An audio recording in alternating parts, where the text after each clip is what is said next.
World Baseball Classic gives MLB an opportunity. The NFL wants Wednesday night before Thanksgiving, and college hoops is in full swing.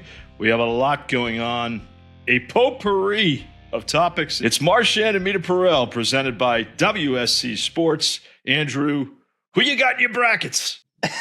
I'm excited. I love the tourney. You go all year. You don't really fully pay attention. You know, there's back in the day when we were kids, I would know every player on every team. Now it's like, all right, who am I picking? You know, I have no method that really makes any sense. All luck involved for me. It is, I would say Super Bowl probably still number one.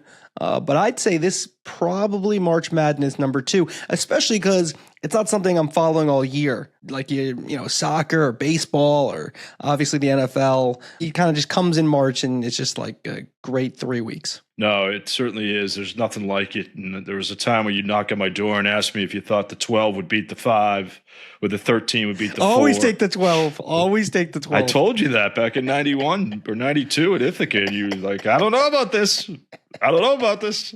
I'm worried about Santa Clara. I actually went to Syracuse. Who did we see? We saw Texas El Paso. Must have been me and Scott Lauer. Maybe Connors. I don't remember who else was there, but we went to the Carrier Dome. Saw, Sam Crawford at New Mexico State. Do you remember him, Sam Crawford? I do. Anyways, yeah. All right, we're a twice weekly podcast, available at andrewmarchand.com, Tuesdays and Thursdays. This Thursday, speaking of it, Mr. March, John Rothstein is the guest. Taped it already. Rothstein. Ithaca grad, 3 years. We were lucky to do it in 4. He did it in 3. He hardshipped. He was in a rush to get on to talking every second about college basketball. He is so into college basketball. I asked him if your brother, he has a brother, he is married already. If he was getting married on the Final Four, 5 o'clock on Saturday, right before the doubleheader, I'll let you wait to listen to the answer, but you will not be disappointed to what he said. Oh, I know what he said. I can only imagine. No one knows more about college basketball than that guy. He is so into it. It's fun.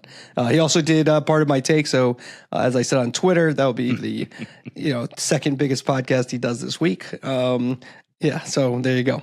All right, let's get to it. What's up? What's down? All right, what do you got in your world? What's up? My what's up is Eric Hosmer to MLB Network. The reason I like this is because I like guys who want to be on the air. Hosmer made close to $200 million, in that neighborhood during his career. He doesn't have to do MLB Network. He doesn't have to do the Royals. He did some Apple. He doesn't have to do any of this. He wants to do it. And to me, that's a what's up because you want people who want to be there. In this day and age with guys making so much money, they don't have to do it. And so the fact that Eric Hosmer signed by MLB Network, that's a big deal. So good for MLB Network, good for Eric Hosmer. Also part of a media power couple. His wife was a former Nesson anchor, Casey McDonald.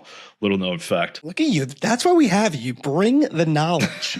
I love it. I drop it all the time. Former Nesson. Really, I like to go fast here, but then you have Jenny Dell and Will Middlebrooks. Yeah, so that's another combo from Nesson. You love the media power couples. We'll have to do another one of those soon. We should rank them. We'll rank them. Yeah, I think we do. We have to do that. My what's up? Smiley Kaufman, NBC on-course golf reporter. I was watching the Players' Championship this weekend. Great drama. Cameron Young wins it, but Smiley Kaufman brings you on the course like you feel like you're reading the green with him. He simplifies it for the audience. You can be just a once a week golf fan. You can be a 7-day-a-week golf fan. Smiley Kaufman knows how to bring it home to you. He tells you what the golfer is thinking, how to read a putt. Kind of an interesting way to do it. I really haven't heard it that often. He does a great job with Kevin Kisner and Brad Faxon. They all do really well on that NBC coverage. But Smiley Kaufman, just 35 years old, he's a riser in the golf world. All right, my what's down, the dreaded glitch from Rudy Martzke's old column. It goes to Amazon Prime Video. The other day, Stan Van Gundy's mic didn't work in the second half. They had trouble. Taylor Rook said at halftime they're having technical difficulties. It looked like were they even going to have either Ian Eagle or Stan Van Gundy's mics to work, but they got Eagles going. Van Gundy came on a little later. They dodged a big bullet because third quarter SGA surpassed Wilt Chamberlain for the most consecutive 20-point or more games. If they had no mics, that would have been a bigger deal, but they get the dreaded what's down. The Marchand what's down. I love it. All right. Why my what's down NBA media for harassing Bam Adebayo for his 83-point night. It just was bizarre to me. I mean, yeah, did I watch all this game? No. I did watch the highlights. I heard our friend Eric Reed call the 83-point historic night, the voice of the Miami Heat. Folks, it's 83 points. I don't care how many shots he took. I don't care how many times he went to the free throw line. He's the second best performance by scoring in NBA history. That counts for something. You could tell me all you want about how bad the Wizards are and how they weren't playing and how they weren't trying and how they were fouling and Miami was just trying to get the ball to Bam. Just enjoy the achievement. This just in, you don't see 83 points every game. I don't get it. Just let it wash over you. He deserves praise. Yeah, no, I can see that. All right, we're going to get into a lot. Major League Baseball, what they're going to do with WBC and how it can be bigger, Netflix's hires, NFL, of course, we'll get into that, and then the NCAA basketball stuff. We got some acknowledgments at the end that we'll do. All right, if you want to listen to the rest of the podcast, andrewmarchand.com, andrewmarchand.com.